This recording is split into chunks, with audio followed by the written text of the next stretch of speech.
Hello and welcome back to Today in the NBA, where today we are going to be going over the 3 worst rookies out of Summer League. Now to start off, we've got Grady Dick, who's averaged 10.5 points, 6 boards, 3 assists, 1.5 steals, and 0 blocks on 32% from the field, 25% from 3, and 100% from the line. This is only in 2 games however, so hopefully he does get better. He has just really struggled shooting the ball. None of his shots are going down, even though he's getting good looks. I don't know if it's because of the increased 3-point range, the increased physicality, the increased athleticism, people are just closing out on his shot quicker. I don't know what's going on with him. He's shown that he can definitely still be a good rebounder and a solid passer. His defense hasn't been terrible, but it was probably what we would have expected from him, which is not great. Overall, he's definitely going to have to get his shot to fall, otherwise he is not going to have a very good rookie season. Next up we have Jett Howard, who has definitely been struggling similar to how Grady Dick has been struggling. Jett Howard has averaged 9 points, 2.5 boards, 4.5 assists, 1.5 steals and half a block on 31.8% from the field, 33.3% from the line, and he hasn't shot any free throws yet. For me, this was a horrible pick to begin with, and it's just being backed up now what I thought. He's struggled shooting the ball, probably for the same reason Grady Dick has. I don't know what that reason is, but it's probably the same thing. He has been getting good looks, and he's been trying to do too much on the ball, I think. I've seen him coming off dribble handoffs, trying to size up his defender. It's just not what I want to see Jett Howard doing. Also, he hasn't been that good of a defender. He's been alright, probably a little bit better than Grady Dick, but he definitely hasn't been fantastic.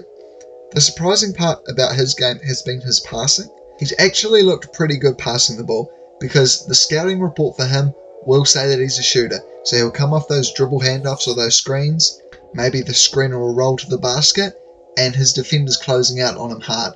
So he makes the easy pass, he makes the right pass. Overall, Jett Howard really needs to work on his shot and getting it right, same way Grady Dick does, as otherwise he's going to have a terrible rookie season for the Magic.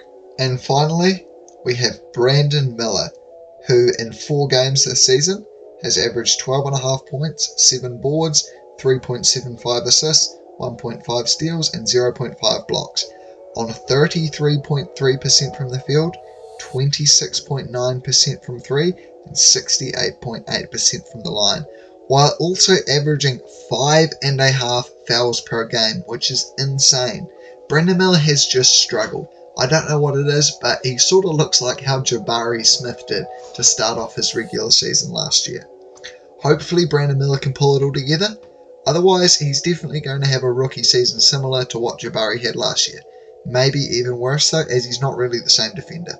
Now the one hope that I do have for Brandon Miller is that his Charlotte Summer League team is not very good, and when he plays with better players like a LaMelo Ball, someone that'll be able to get him an open shot, then he will hopefully be better and hopefully start converting those looks.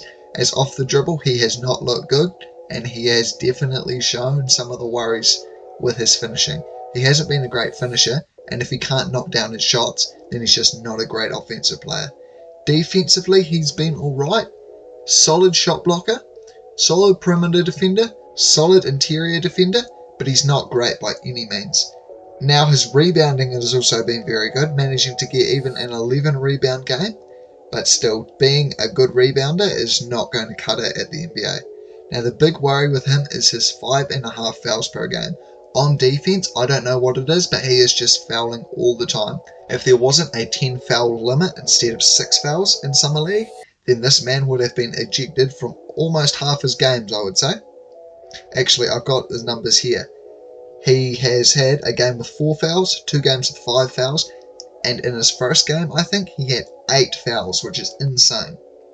Brandon Miller is definitely going to need to work on his shot, his inside scoring, his handle, pretty much everything, especially the fouls. He needs to be able to stay on the floor to be an effective player, as if he's fouling all the time and he's always in foul trouble, he's not going to be on the floor much, which means he won't be able to get in rhythm, which means he won't be able to knock down his shots.